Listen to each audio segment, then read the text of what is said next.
Hi, everybody. Thanks for joining us tonight. We're going to be starting a new study that I hope you're going to be interested in. And I want to thank you for taking the time out of your schedule to join us, and I hope this could be beneficial to you. Let's begin with a word of prayer.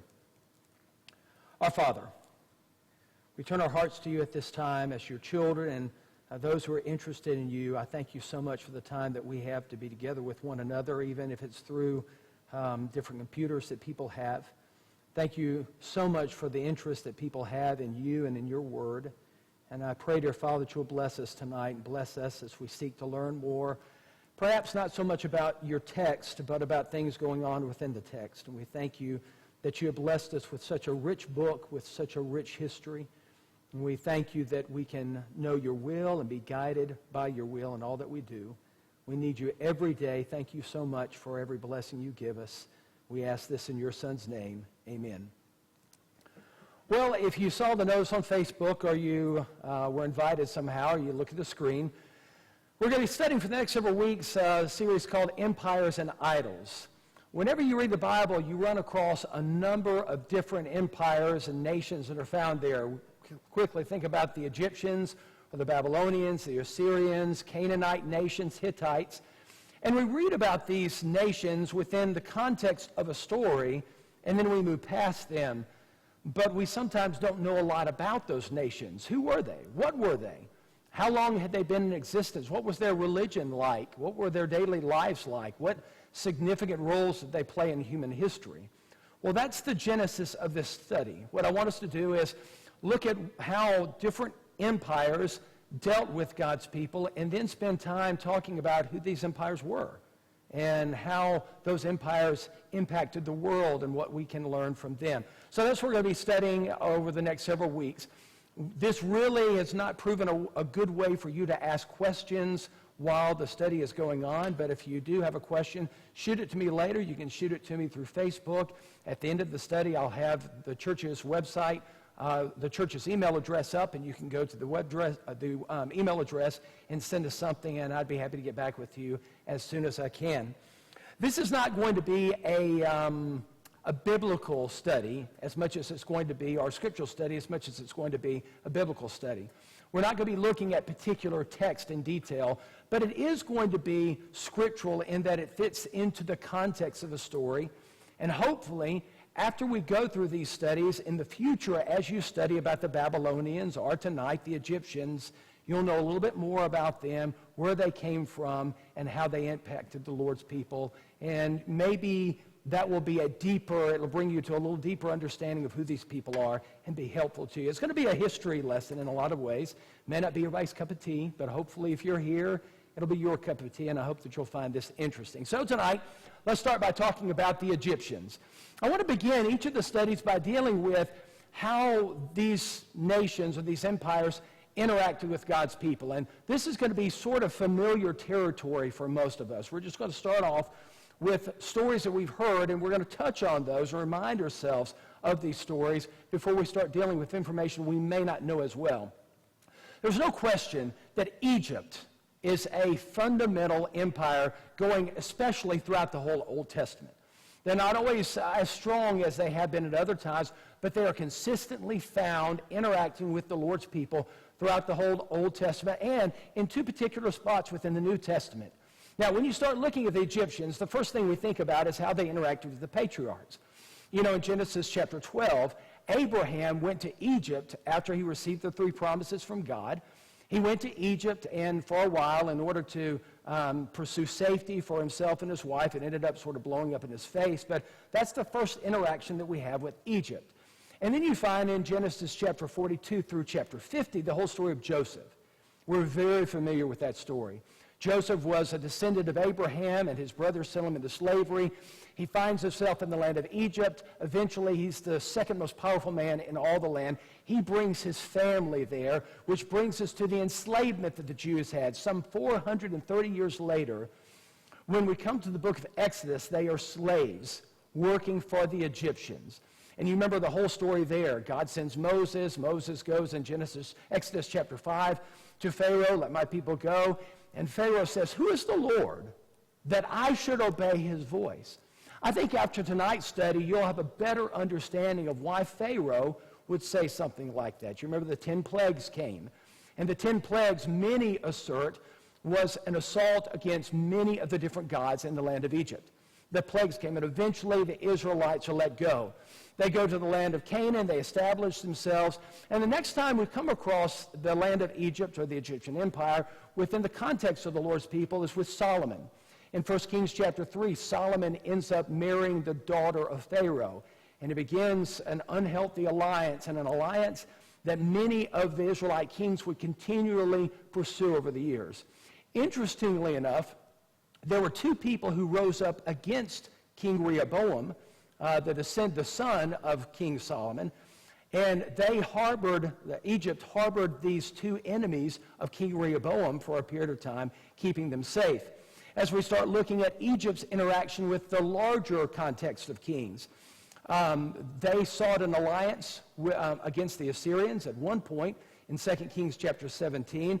They assisted the Assyrians when the Assyrians were about to be destroyed against by the Babylonians. They rose up to try to help the Assyrians, and they eventually were defeated by the Babylonians in 605 BC at the Battle of Carchemish. Also, in 2 Chronicles 35, verses 20 through 23, King Josiah tried to stop the Egyptians and move up against them, against Pharaoh Necho, and King Josiah is lost in the battle, and he loses his own life there. As you start looking at the prophets and interaction there, the prophets oftentimes, Jeremiah, Isaiah, Ezekiel, spoke against Egypt and the doom that Egypt would have. And when the prophets speak of Egypt, they speak of Egypt in the context of idolatry and the captivity and how those things would be reoccurring themes for the Lord's people. And finally, when we move into the New Testament, Joseph and Mary, after Jesus was born, they were instructed to flee to Egypt for a period of time. And last but not least, on the day of Pentecost, Acts chapter 2, there were people from Egypt, Acts chapter 2, verse 10, present on the day of Pentecost when the gospel was preached. Now, it's a lot there. But I want you to have a good idea as we get into this study of how they touched the lives of God's people in the Old Testament and the New Testament. The Egyptians were a pretty important empire. So what do we know about them? Let's start off with just some general information. Here's a map. I know the people on YouTube can probably see it well. Hopefully the people on Facebook, if you look over here, this shows some of the major cities. You may notice the city of Goshen. The city of Goshen was where the Jews lived when they were in captivity. Memphis, a former capital. Thebes, the religious capital. But there's a map of the land of Egypt. As with most countries, the country began with small villages coming together, and over time those villages began to form alliances, trading alliances, alliances so that they could have a sense of protection one with another. And eventually, they all centered around the Nile. The Nile River was 4,160 miles long, and it was the soul of Egypt. The Nile River was not only this delta area where the soil was rich. In fact, it was so rich, it was just very dark. And the name Kemet was the name that they originally called the land of Egypt, and that meant black, probably looking back to this idea of the dark, rich soil. But it was the mode of transportation that moved from the north side to the north side to the south side. It was ruled by some 30 different dynasties over 30 different centuries. It was believed to be a mixture of Nubians, Ethiopians, Libyans, and Semitic travelers from other areas, and we'll talk about that in a few moments. Originally, when the land of Egypt started, there were two kingdoms, north and south, or upper and lower. But over time, they were united somewhere around 3150 by a king by the name of Menes. And he brought the whole land of Egypt together, established the capital in Memphis, and there is when the empire, it is recognized, began in earnest. But always, at the very center of the Egyptian empire, always there was the Pharaoh. The word Pharaoh comes from the Egyptian word Piro, which means the great house. There was always one man who ruled with an iron fist. We'll talk about him more and why he was able to rule the way he was and have such control over the nation. The history of Egypt can be broken into three major time periods. The Old Kingdom, which really we don't have any biblical interaction with that point. The Middle Kingdom, which more than likely Joseph interacted with Egypt in the latter part of this, going anywhere from 2025 to 1700 BC. And finally, the Middle Kingdom, 1550 to 1069. This was the period of time in which the Israelites left the land of Egypt and went to the land of Canaan. So, let's move away from the general information. Let's talk about the history of the land. Let's break it down into those periods, the Old Kingdom. This is the period of time in which the pyramids were built. The pyramids were just, it's an iconic feature, right? Whenever you think of Egypt, you always think about the pyramids. Thousands of years later, we are still in awe, and researchers and engineers are still amazed by the technological wonder that is found there in the establishment, the planning, and the building of these great structures. Someone has said, man fears time, but time fears the pyramids. They represented the strength and the permanence, the endurance of the Egyptian empire. Blocks were moved from quarries some 600 miles away and floated up the Nile River so that these pyramids could be built. Khufu's pyramid, which was the oldest one, required 2.5 million blocks. And until the Eiffel Tower was built, it was the tallest man-made structure in the world at 500 feet. Khafre's, which is a smaller one, is the one, if you look, the Khufu's is the one in the middle, and then Khafre's is the one closest to us, a little smaller, and then Kayu's is the one in the very back, and that was the smallest of all of them. And that represented how, in the Old Kingdom, over time, the decadence and the power began to wane, but it certainly had its full strength and its opulence and its beauty during the height of the Old Kingdom. I found this artist's rendition of what the pyramids likely looked like. They were very likely coated with white limestone, and so you can imagine in the bright sun of the Egyptian sky, this brilliance of the light shining and reflecting off of the pyramids. And many suggest that they were capped off by gold caps. So you think about how incredible that looked and how that showed the power and the glory of the empire and the power and the glory of the king that each one of those pyramids represented. Then you move to what is known as the Middle Kingdom, somewhere around 2375 to 1800 BC. Now keep in mind, these are estimations, okay? They're approximations, these dates. We don't have the exact dates, but we're in the neighborhood. At this time, the nation was under the rule of a king named Amenhotep I, and he brought the capital from Memphis to the city of Thebes, which was the religious capital, and they brought Nubia under Egypt's control, and they began to grow. Then, interestingly enough, there was a break, and the next rulers were not Egyptian rulers, but rather Semitic rulers who came from over in the area of Palestine. They are known as the Shepherd Kings. These ruled somewhere between 1800 to 1500 BC, for 300 years. And they came into the land, they came into work, but just over time, they gained power, and they ascended in preeminence, and they took over. So they were the Shepherd Kings, and they introduced things like war chariots that were useful when the land of Egypt went into battle. So their period came, and it went. And finally, you have the New Kingdom. This period of time is somewhere around 1580 to 1100 BC.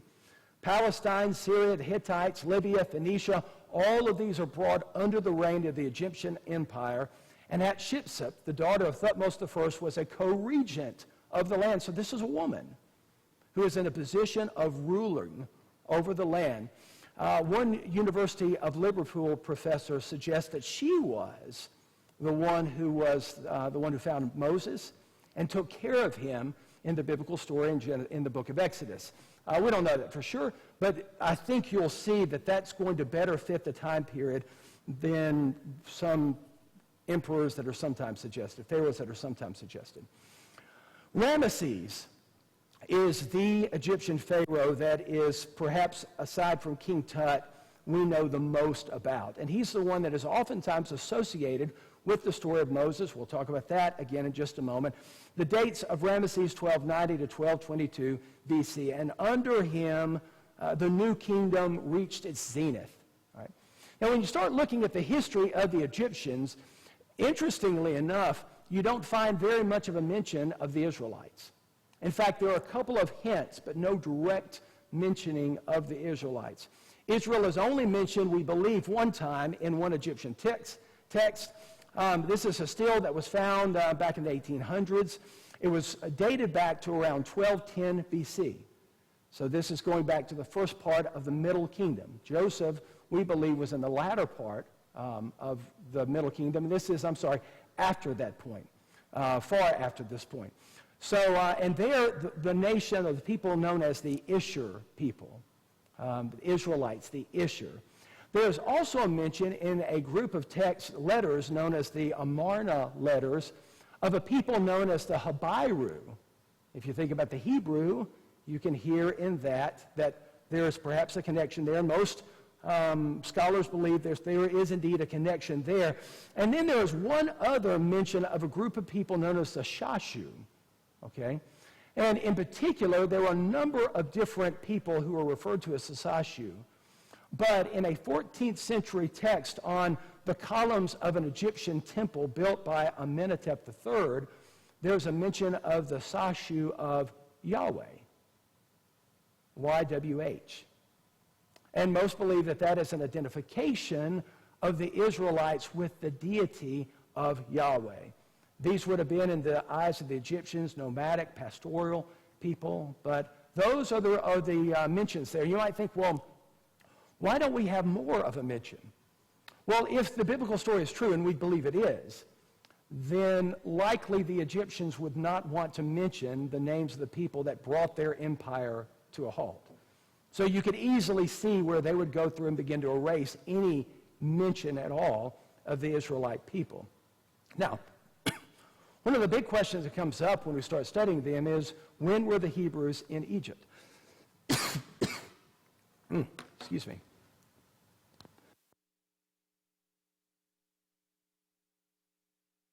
The most likely time that most people look at is around 1290, and we get this from looking at the Ten Commandments, and all of us seen the Ten Commandments, right? More recently, 1990s, the cartoon, the animated movie, The Prince of Egypt came out. Wonderful movie in a lot of ways. And that both of these had Ramesses as the one who was the king, the pharaoh at the time. But if we start looking at the biblical story, that doesn't quite fit, because there are some very specific markers that we can look at. 1 Kings chapter 6, verse 1.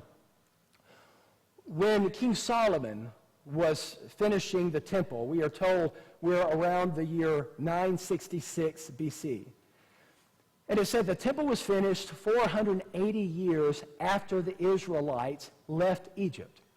So now we have some very, very definitive markers, which now puts us, if we look at those texts, somewhere around the date of 1446, as the date when the Israelites left the land of Egypt from the biblical text. And if we look then at what we know from the history of Egypt, that places the one ruling at that time, Thutmose III, who was the son of Hatshepsut. And that's why the Liverpool professor suggested that Hatshepsut was the one who found Moses. So this puts us 1458 to 1425. This is the time frame that Thutmose III ruled, and that puts us right at the time when the Israelites left. So more than likely, it would be my suggestion that Thutmose III was the Egyptian pharaoh that was ruling when God brought the Israelites out, brought the plagues upon the land of Egypt, and brought the land of Egypt to its knees. And interestingly enough, his son, Ahitmetat, died before he did. His firstborn son. His firstborn son never ruled. I think that's an interesting fact to consider. What was daily life like if you were living in the land of Egypt? Well, just like today, you had your haves and your have-nots. You had people who were rich, you had people who were poor. You had very successful people, you had people who weren't very successful. You had people who had everything they needed. You had people who were just struggling to get by every day. As far as what they ate on a regular basis, bread has always been a staple of mankind. We eat bread today. They ate bread then. Beans, peas, figs were a big part of their lives. Dates, roast beef, and roast fowl. And I thought this was interesting. One of the ways they showed affection to one another was they rubbed noses with one another. They would have a problem doing that today, like we would because of social distancing. Were they with us today? But that was one of the main ways they showed affection to one another. They had a pretty developed system of law that kept their country maintained order in their country. In the legal system, they had written arguments that they offered up against people who were charged with crimes. Perjury was punishable by death. And so that encouraged people when they were brought before the courts to tell the truth. And I found this by William Durant in his excellent book of world history. Beatings with rods was a frequent punishment. Mutilation by cutting off noses or ears, hands or tongues was sometimes resorted to, or exile to the mines. Death by strangling, impaling alive, beheading, or burning at the stake. The extreme penalty was to be embalmed alive, to be eaten slowly by an inescapable coating of corrosive natron. So that's the way they dealt with people who didn't tell the truth. Well, you can see that would encourage people to tell the truth, and those encouragements overall kept the legal system very reliable. When you start looking at the Egyptians, they also treated women very well, especially considering the way women were treated by many nations in the Old Testament times. Not, by the way, by the Israelites. The Israelites really went a long way in raising the bar about how women were treated. But the Egyptians did this. They had a relatively high status in that time for their history. They could buy, they could sell property, they could seek divorce, which was very unusual in ancient times. The role of the mother and the role of the wife was a very, very important role, highly regarded by people. And a woman's status increased when she had children. So a woman who was married, a woman who was a wife, the woman who was a mother, she had children, she was highly regarded, which would explain, perhaps, why Hatshepsut was one of the ones who was viewed as a co-regent. There were two women who served as co-regents. They had the power of the Pharaoh in Egypt's history, okay, because they regarded women very, very highly. Most of us know that they were the ones who created papyrus, which was the first paper. They did it by taking the reeds that were along the Nile River and pressing them and making them into a flat piece of flat piece of what we call paper today that they could write on. But they pressed it together, and we have fragments today that have still lasted all these years. And we know so much about the alphabet or the hieroglyphics of the Egyptians and how they wrote and the pictures they used to communicate. That has revealed so much of their history to us because they have been maintained, and we can study those hieroglyphics, and we can see the messages that have been lasting for thousands of years that we learn from. They also created an alphabet, which would have been in existence around the time that Moses and the Israelites left the land of Egypt and went to the land of Canaan. As far as science goes, they were very, very developed. Their geometry was developed. Their engineering was developed, which shows in the fact that they built the pyramids the way that they did. Because of the seasons that came, they had to know about the astronomy and understanding the stars. They tracked the planets. They composed a calendar made up of 3 seasons that the Romans later built upon and added a 4th season, but the foundation of the Roman calendar was a calendar that the Egyptians created. And medically, they were fairly advanced for the time. Many people suggest that maybe the beginnings of the Hippocratic Oath, which doctors go by today, do no harm, that goes back to the Egyptian culture. There were some prescriptions, though, that I think most of us would be a little hesitant to take. Lizard's blood, pig's ears, pig's teeth, rotten meat, turtle brains, excrements. In fact, I think I've read before that if a man was losing his hair, he was to spread excrement over his head, and that would grow hair. I don't think it does. I'm not going to try, but that was what they believed then. Another thing that we know about them, 2 other things that we know in particular about what they did, and this is going to play a part not just in a medical aspect of the Egyptian history, but also in the religious aspect. They mummified people, which meant that they began to learn things about the human body. They created a process of embalming because they believed that the more quickly a body could be kept from decaying, the better the standing of that body would be in the afterlife. So they created this process of embalming to physically preserve the body. Having said all that, they still were very superstitious. And they still relied upon magic, and they relied upon amulets. Let me see if I can find a spell that I read that they would repeat.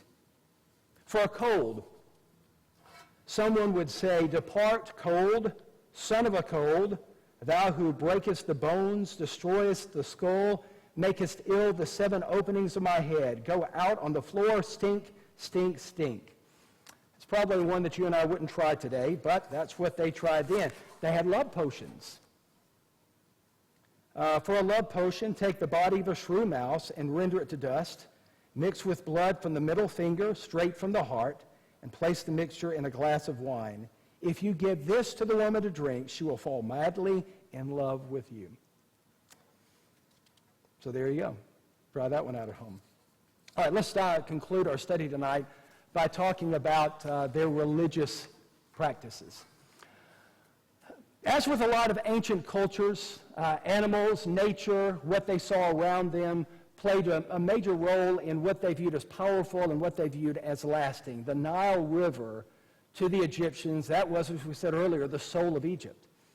And so the Nile River was deified. The sun was deified. Astrological events that they would see, those would be things that they would connect with gods. And again, other cultures did this as well. Probably the god that we think of the most when we think of the religion of the Egyptians was Ra. Ra was the sun god. He was the primary god. He was represented by a cow. You think for a moment about the Israelites in Exodus chapter 32, when they left Egypt and Moses went up on Mount Sinai to receive the 10 Commandments from God, and he came down, remember what they made? A golden calf. He is also represented by a grasshopper. And then there is Osiris, who is the god of the Nile. He was the god of the dead. He was the ruler of the underworld. And when someone died, they would take food with them so that they could present that to Osiris so that they would be able to gain an entrance into the underworld. Isis was a female god. She was called the Great Mother. She was the sister and the wife of Osiris. Then you had lesser gods. Sobek, Anubis, Thoth, Set, and then Pharaoh was a god. I said earlier that the Pharaoh maintained incredible power. He did not have a huge police force. In fact, there were no police in Egypt. So how was he able to keep such power over the people? He was kept in such power because he was viewed by the people as a god.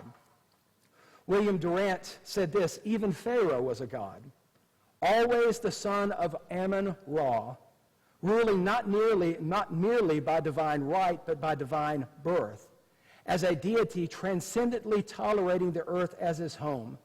On his head was the falcon, symbol of Horus and totem of the tribe. From his forehead rose the serpent, symbol of wisdom and life and communicating magic virtues to the crow.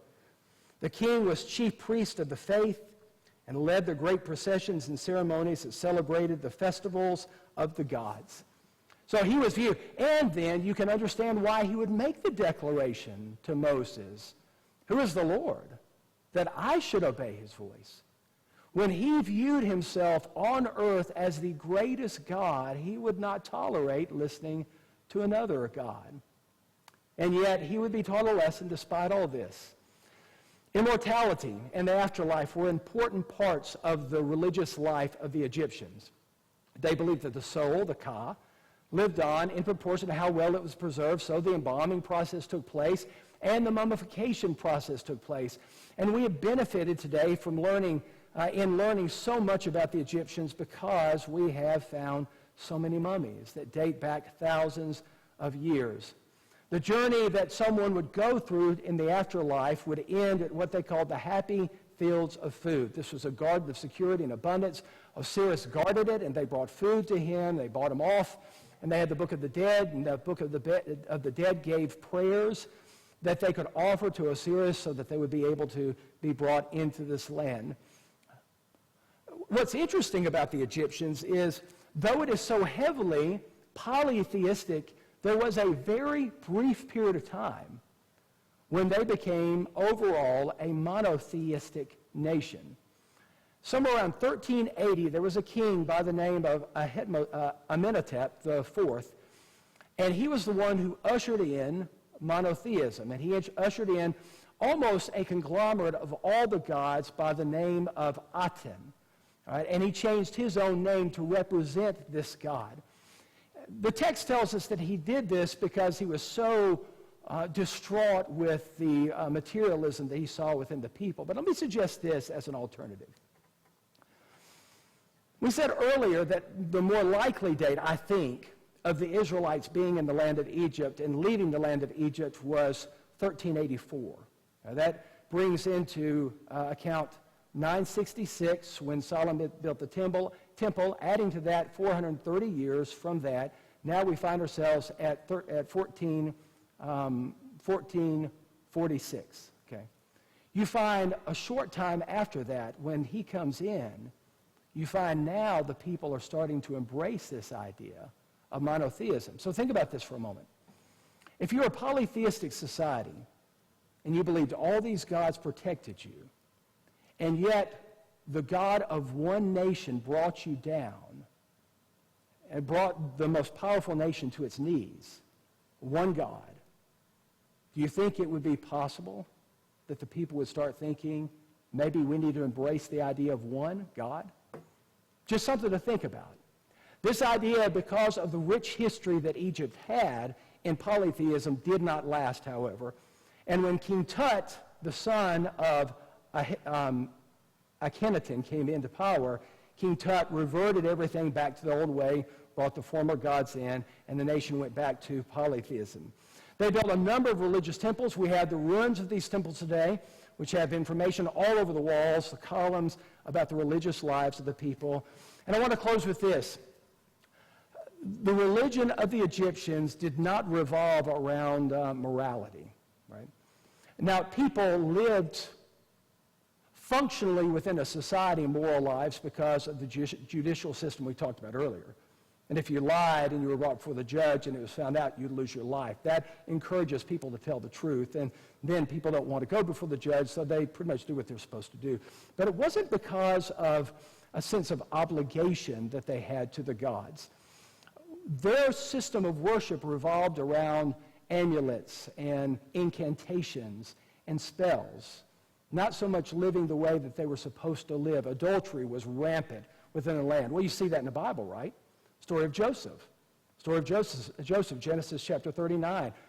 Potiphar's wife pursues him and wants to have sexual relations with him. Incest was very common in the royal courts because most of the time, most of the history, possessions, properties passed from mothers to daughters. Brothers would marry their daughters so that they could keep the property. This was the pharaohs, but the common man as well. And if you've seen any pictures from history, you'll see that modesty was not a big issue. Okay? Even as you look at the hieroglyphics and the reliefs that are carved within the temples, you'll find women topless, and that's just the way the society was. So modesty was not a big part of their lives. And I guess the point I want to try to make here as we close, and I want to make just this one comparison to even the Israelites and their religion, and later certainly Christianity. Most religions in ancient times did not seek to govern the heart. They sought to govern behavior because that was the main thing that was played out. And we see that within the Egyptian religion. The Israelites came from the land of Egypt, but that wasn't what they did. Instead, though they had outward things that they were to do, they were commanded to love God, Deuteronomy chapter 6, to follow God, to love him with their whole being. They were commanded to serve him and love their fellow man. So much so that later the psalmist would say in Psalm 51 of God, sacrifice and burnt offerings I don't desire.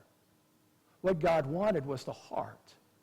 And that's one of the things that begins to separate the Old Testament religion, and certainly as we come to the New Testament, the religion of Yahweh God from everyone else, certainly from the Egyptians, who are only concerned with outward actions. The religion that the Jews took into their lives once they left Egypt was a very, very different religion, following a very, very different God. So what do we see as we look at this story of the Egyptians? Well, I know there's a lot there. I would encourage you, if you can, go onto our Facebook page and scroll down, and you'll see a worksheet that I left up there. You can download that to just sort of review this again. Maybe you've downloaded it and you're looking at it now. This isn't something that your salvation is going to hinge upon, but I think it does. What this study will do is it will give us a better idea as we read the Egyptians. Now we do have a context. We know a little bit more about them to make that story a little richer. And what it tells us is this. The God of this man named Abraham blessed him, and from him a great nation arose, and they came out of the land of Egypt. And they came out of the most powerful nation of the day. They were slaves. They had nothing. And yet because they had their God delivered them and brought to its knees the greatest nation in the world and the greatest ruler in the world. Because no ruler and no nation is greater than the God of the Israelites. And for us today, the Christian God, our Father, and Jesus Christ, his Son, and the Holy Spirit. So I hope that helps you. Thank you so much for paying attention tonight. Again, if you got any questions, type those in. If you're watching online, you can go to this and you want to send an email. There's the website address. You can go to that, send that to me, and I'll get back with you as soon as I can. Next week, we're going to look at the Canaanites. We're going to call it the Canaanite Empire. It wasn't really an empire, but you're going to look at a nation made up of a number of small confederate states with one another who interacted with one another. And we're going to look at them in particular because the Canaanite nation is where the Israelites are going to come into. And we're going to find throughout their history, they're going to interact with the Canaanite people over and over again. And the culture of the Canaanites is going to have a huge impact on God's people. So I hope to see you next Tuesday night at 7:30. Thanks for watching tonight.